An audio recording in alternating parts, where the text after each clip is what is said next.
Wait, hold up. Not yet.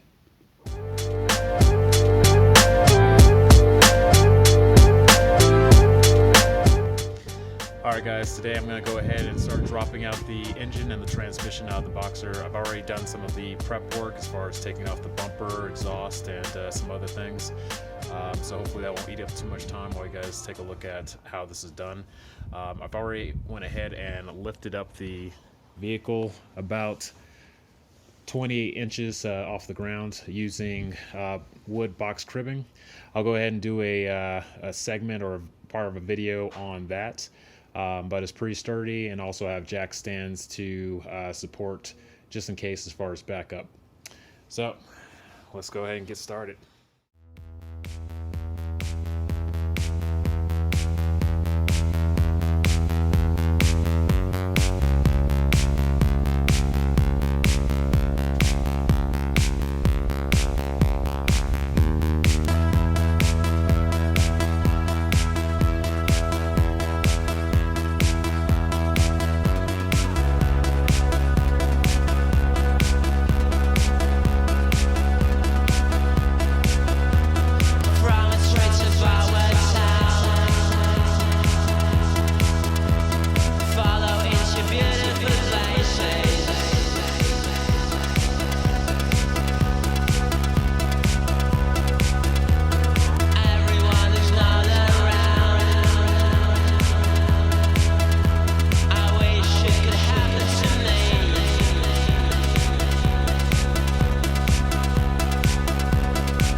Alright guys, I know it's been quite a bit of time since I last spoke to you, so I wanted to use this video as a quick update. I'm not going to go into a whole lot of details as far as what's what. I'll save that for some subsequent videos, but I wanted to just let you guys know, first off, the project is still on, haven't given up, made quite a bit of progress, and I'll go ahead and just talk through some of those areas. So first off, last time I spoke to you guys, I was getting ready to drop the engine out of the Boxster. That was a little bit of a feat. It wasn't too hard to do, but one of the biggest challenges when you're doing this in a garage is being able to get the chassis high enough to be able to clear the motor from underneath the vehicle, because that's the only way you're going to get the motor out is through the bottom of the vehicle. So what I ended up doing is using box cribbing, as you can see here, to basically get the vehicle up high enough to clear the motor. And so that's done all four sides. If you're interested in box cribbing, I'll do a video on that one on how to do it safely. And this vehicle's been up here for the last 5 months, has endured taking an engine out and another engine in without any significant issues or failures. So when it came to taking out the motor, it was very straightforward. One of the best things about it, I would say, the Porsche is how well everything is labeled and well designed, so that is really easy to take the motor out of this vehicle. This is one of the easiest motors I've ever taken out of a vehicle before, and so that ended up taking me about 2 days. It was just me, and I had one other person come over just to get eyes on as far as making sure things weren't getting knocked or ran into when I was taking the motor out. But like I said, very simple, very straightforward, and it could actually be a one-man job if you do it correctly.